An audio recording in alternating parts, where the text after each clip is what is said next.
안녕하세요, 여러분. 오늘도 시청자 여러분의 소중한 사연을 읽어드리는 시간이 돌아왔습니다. 오늘 소개해드릴 사연은 부산에 거주하시는 올해 65세 김영희님의 이야기입니다. 이분의 사연을 미리 읽어보니 정말 영화나 드라마에서나 나올 법한 놀라운 운명의 장난이 담겨 있어서 저도 깜짝 놀랐는데요. 과연 어떤 일이 일어났을지 여러분도 함께 들어보시길 바랍니다.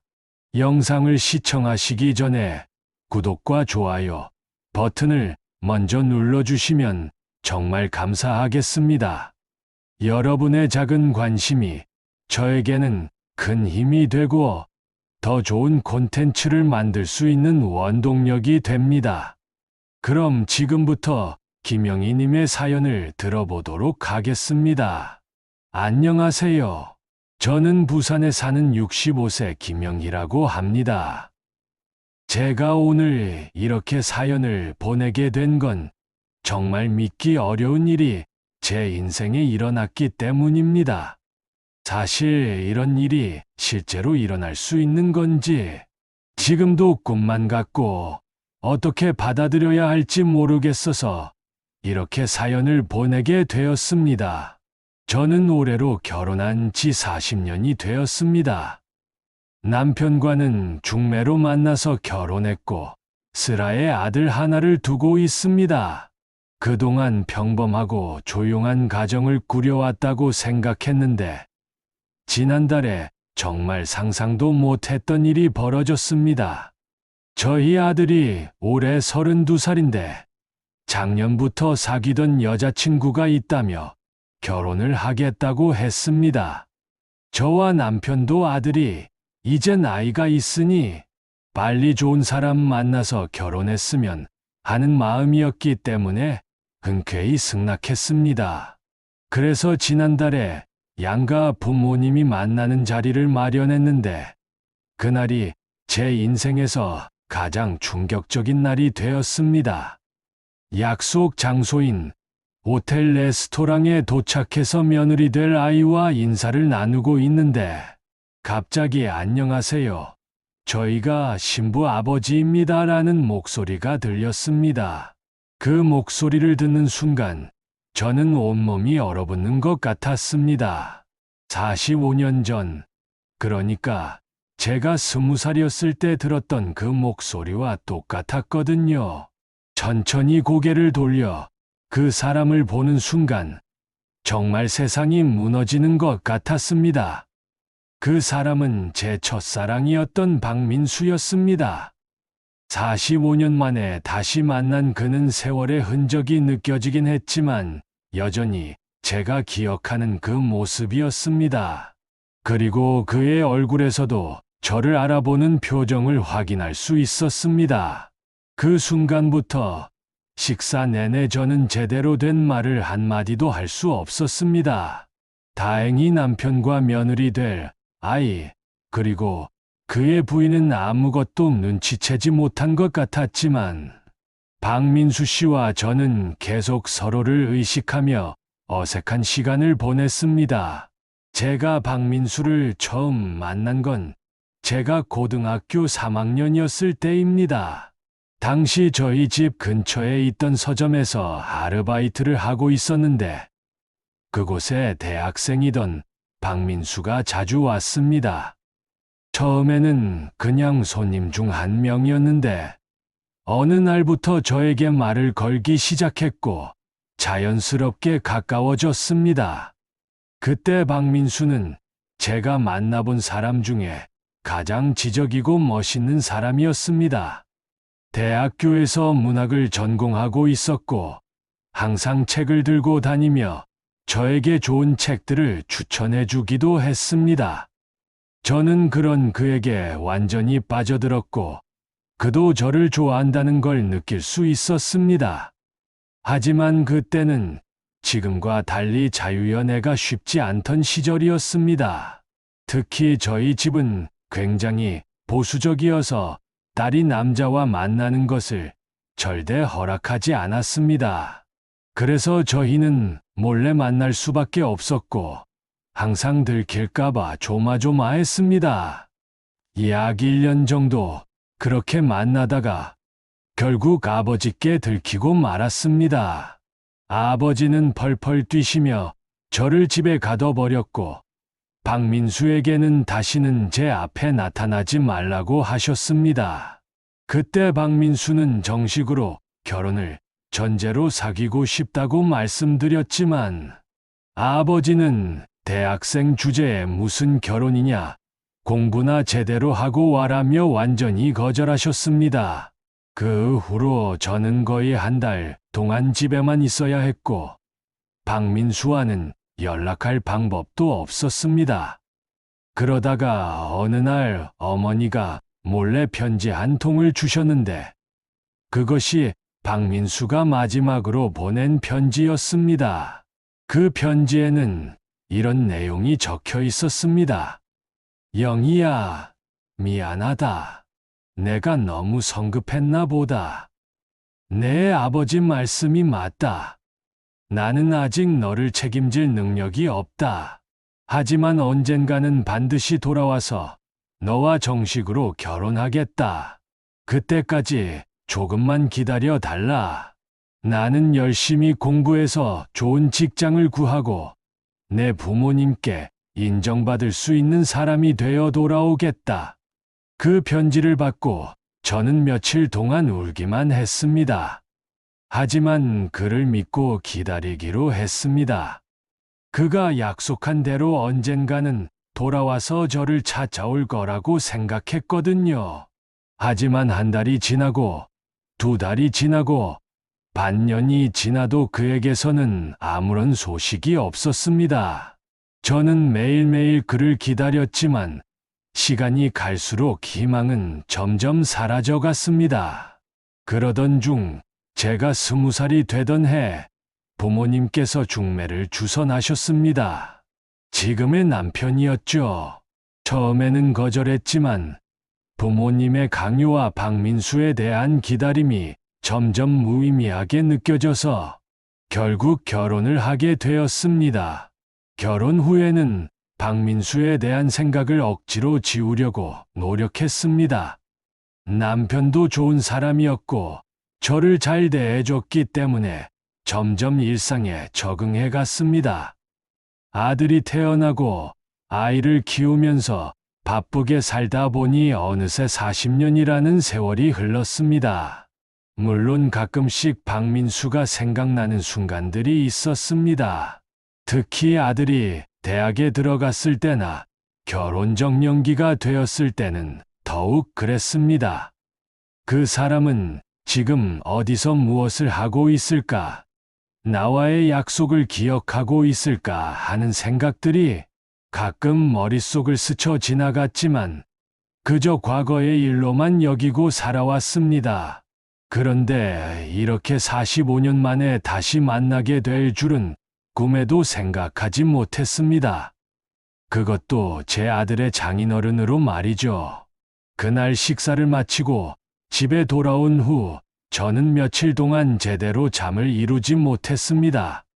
45년 전의 기억들이 하나씩 되살아나면서 마음이 너무 복잡했습니다.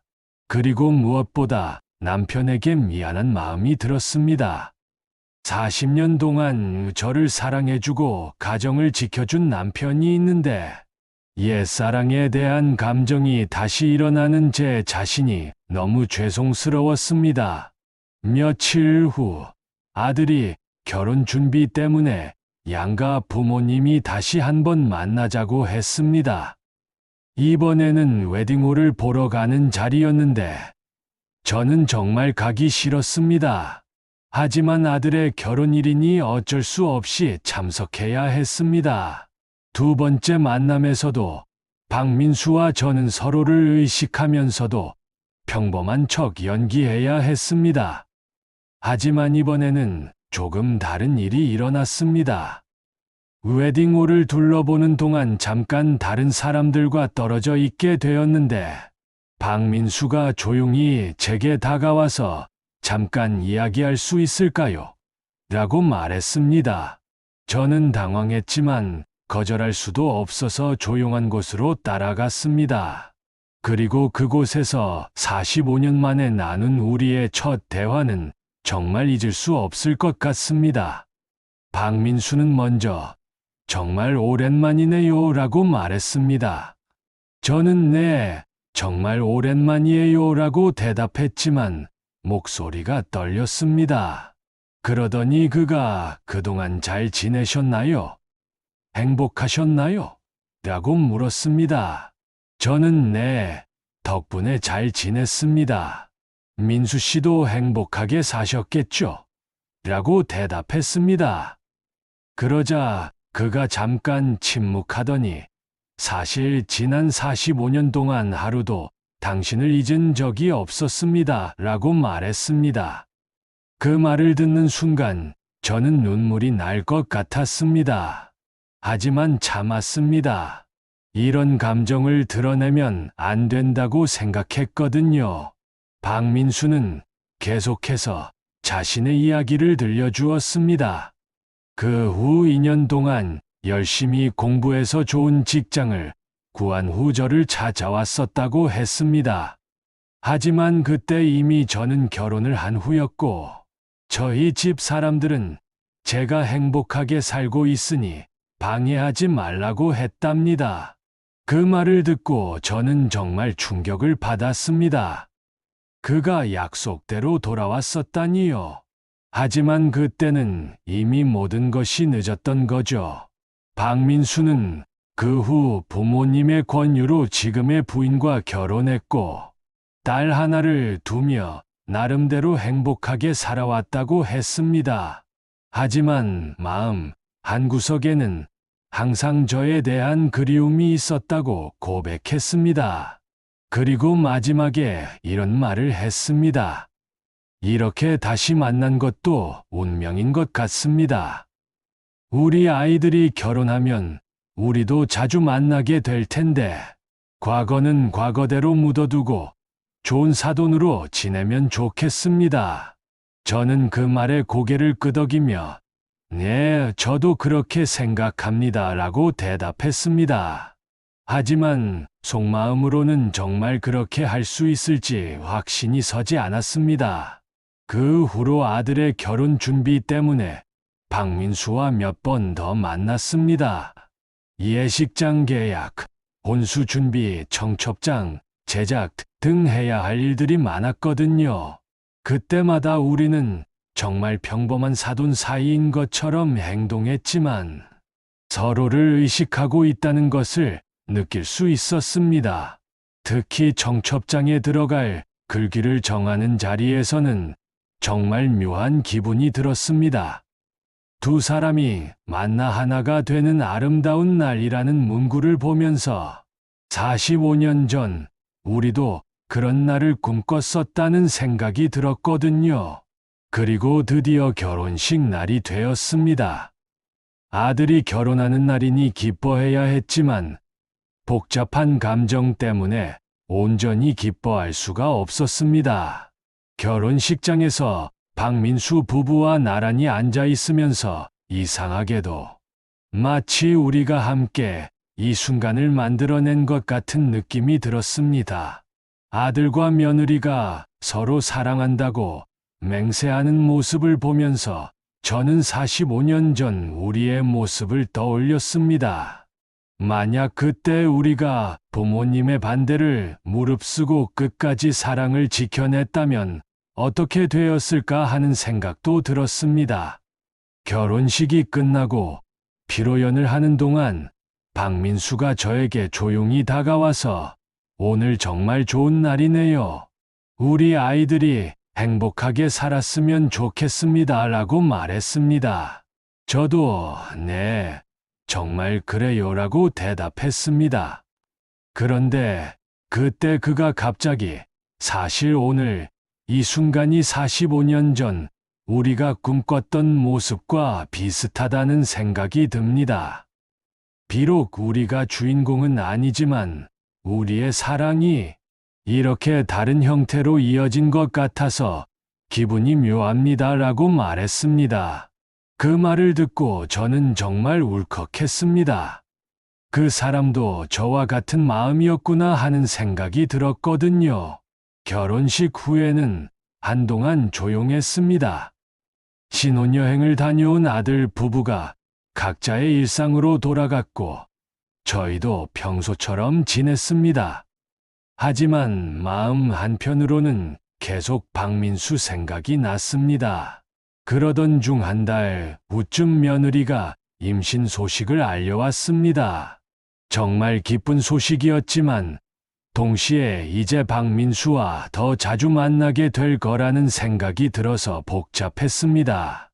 며느리의 임신 기간 동안 산부인과 검진에 함께 가거나 출산 준비를 하면서 박민수 부부와 만날 일이 많아졌습니다. 그때마다 우리는 정말 평범한 사돈 관계를 유지하려고 노력했지만 서로에 대한 특별한 감정을 완전히 지울 수는 없었습니다. 특히 며느리가 입덧이 심할 때는 제가 죽이나 미역국을 끓여서 가져다 주곤 했는데, 그럴 때마다 박민수가 정말 고맙습니다. 덕분에 우리 딸이 편하게 지내고 있어요 라고 말했습니다. 그런 말을 들을 때마다 마치 우리가 정말 가족인 것 같은 따뜻한 기분이 들었습니다. 그리고 드디어 손자가 태어났습니다. 첫 손자를 보는 순간 정말 감격스러웠는데, 신기하게도 그 아이가 어릴 때 박민수를 닮았다는 생각이 들었습니다. 물론 며느리 아버지의 유전자가 들어있으니까 당연한 일이겠지만 그 모습을 보면서 묘한 기분이 들었습니다. 손자의 100일 잔치를 준비하면서 또 한 번 박민수와 함께 시간을 보냈습니다. 돌잔치 장소를 정하고 메뉴를 선택하고 하객 명단을 작성하는 일들을 함께 하면서 마치 정말 한 가족인 것 같았습니다. 100일 잔치 당일에는 정말 많은 하객들이 왔는데 모든 사람들이 저희를 보며 사돈끼리 정말 사이가 좋으시네요 라고 말했습니다. 겉보기에는 정말 화목한 사돈 관계로 보였겠지만 저희만이 아는 복잡한 사연이 있다는 것을 아무도 모르고 있었습니다. 그 후로도 손자와 관련된 일들로 박민수와 자주 만나게 되었습니다. 돌잔치, 유치원 입학, 초등학교 입학식 등 아이의 성장 과정마다 함께하면서 어색했던 관계도 점점 자연스러워졌습니다. 하지만 가끔씩 둘만 있게 되는 순간에는 여전히 어색했습니다. 특히 손자를 데리고 공원에 나갔을 때나 아이가 잠들어 있는 동안 거실에서 마주 앉아 있을 때는 무슨 말을 해야 할지 몰라서 당황스러웠습니다. 그러던 어느 날 손자가 벌써 5살이 되었을 때였습니다. 아이가 갑자기 할머니, 할아버지들은 왜 젊었을 때 결혼 안 했어요? 라고 물었습니다. 순간 저와 박민수는 모두 당황했습니다.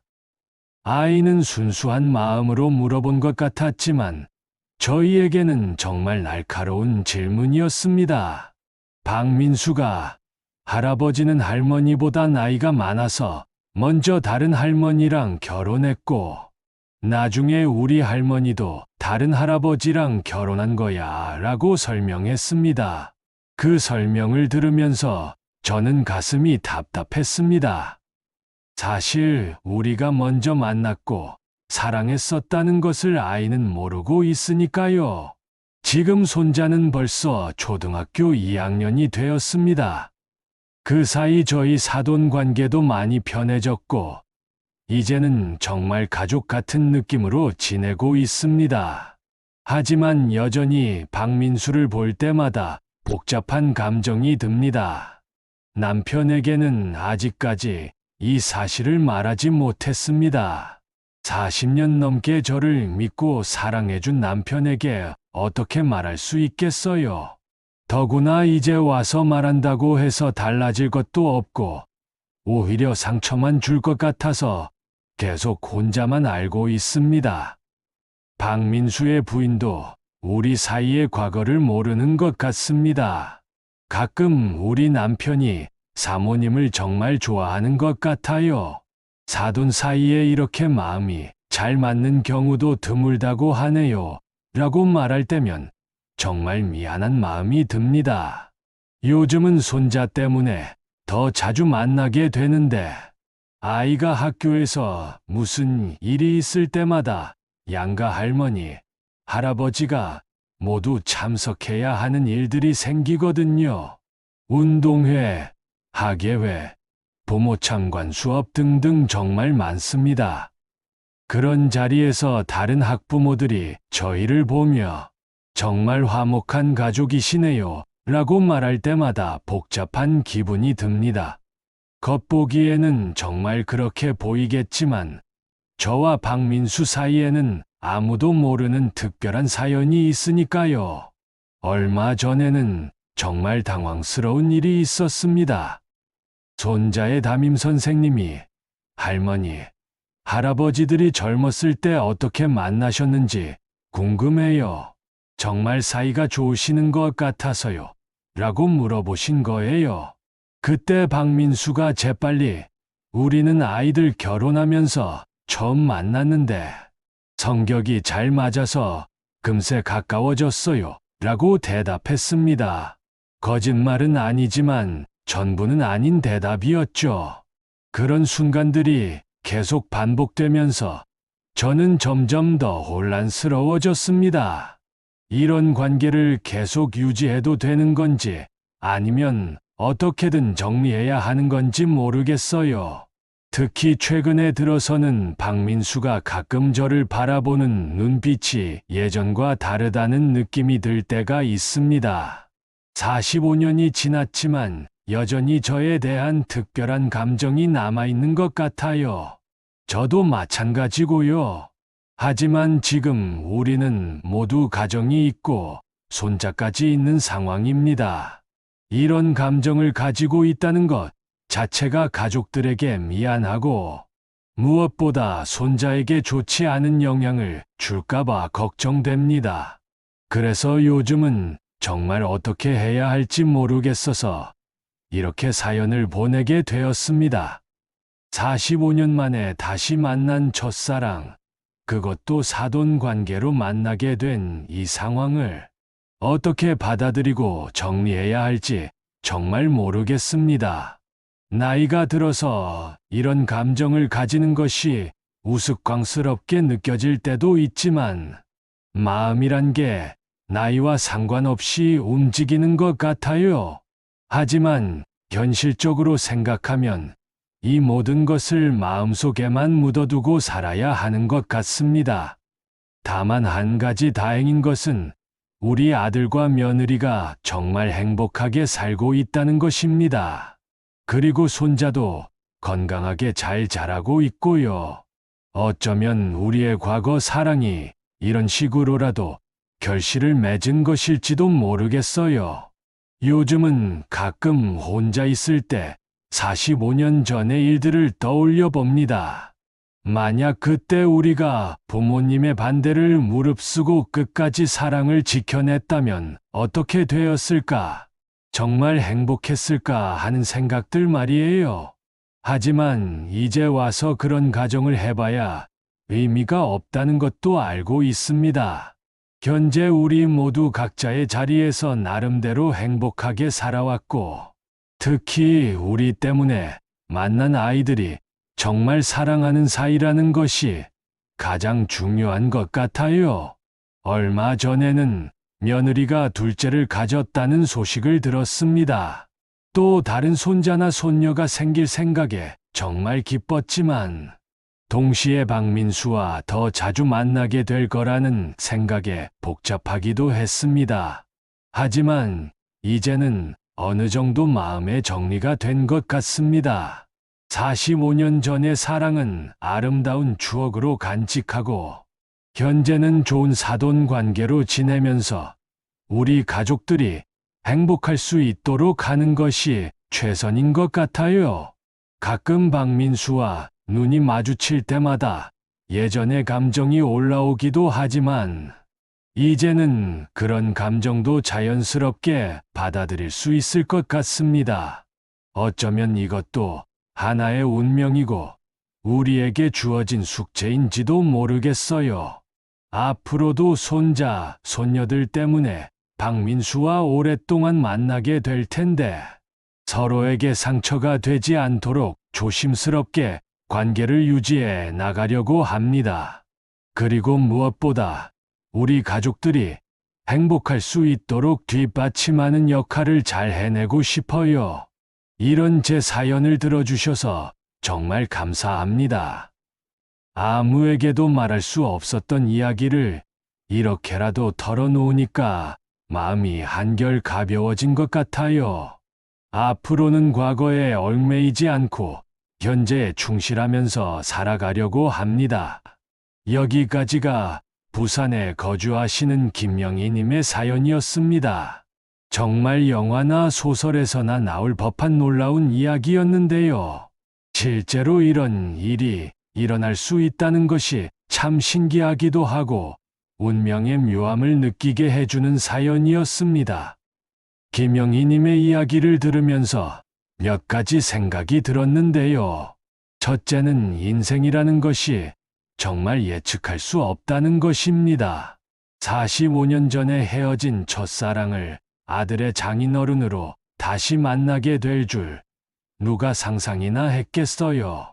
이런 일들을 보면 정말 세상은 넓은 것 같으면서도 동시에 참 좁다는 생각이 듭니다. 둘째는 사랑이라는 감정의 지속성에 대해서입니다. 45년이라는 긴 세월이 흘렀음에도 불구하고 서로에 대한 특별한 감정이 완전히 사라지지 않았다는 것이 참 놀랍습니다. 물론 그 감정이 젊었을 때와는 다른 형태겠지만 여전히 마음 한구석에 남아있다는 것이 사랑의 힘을 보여주는 것 같습니다. 셋째는 가족에 대한 책임감과 현실적인 판단력입니다. 김영희님과 박민수 씨 모두 각자의 가정을 지키면서도 서로에 대한 예의를 잃지 않으려고 노력하는 모습이 정말 어른스럽다고 생각합니다. 자신들의 감정보다는 가족들의 행복을 우선시하는 모습에서 진정한 성숙함을 볼 수 있었습니다. 마지막으로는 운명에 대한 생각입니다. 어떻게 보면 이 모든 일이 우연의 연속일 수도 있지만 다른 관점에서 보면 45년 전의 사랑이 이런 식으로라도 결실을 맺게 된 것일 수도 있겠다는 생각이 듭니다. 비록 당사자들은 아니지만 그들의 자녀들이 만나서 결혼하고 가정을 이루게 된 것 말이에요. 김영희님께서는 앞으로 이 복잡한 감정들을 어떻게 정리해 나가실지 참 어려우실 것 같은데요. 말씀하신 대로 과거는 아름다운 추억으로 간직하시고 현재의 가족들과 함께하는 시간에 더 집중하시는 것이 좋을 것 같습니다. 그리고 무엇보다 손자, 손녀들에게 좋은 할머니가 되어주시는 것이 가장 중요할 것 같아요. 이런 특별한 사연을 용기 내어 보내주신 김영희님께 감사드리고 앞으로도 건강하시고 행복하시길 바라겠습니다. 오늘 영상이 도움이 되셨다면 구독과 좋아요 버튼을 눌러주시고 여러분도 특별한 사연이 있으시면 언제든지 보내주세요. 다음에도 더 좋은 내용으로 찾아뵙겠습니다. 감사합니다.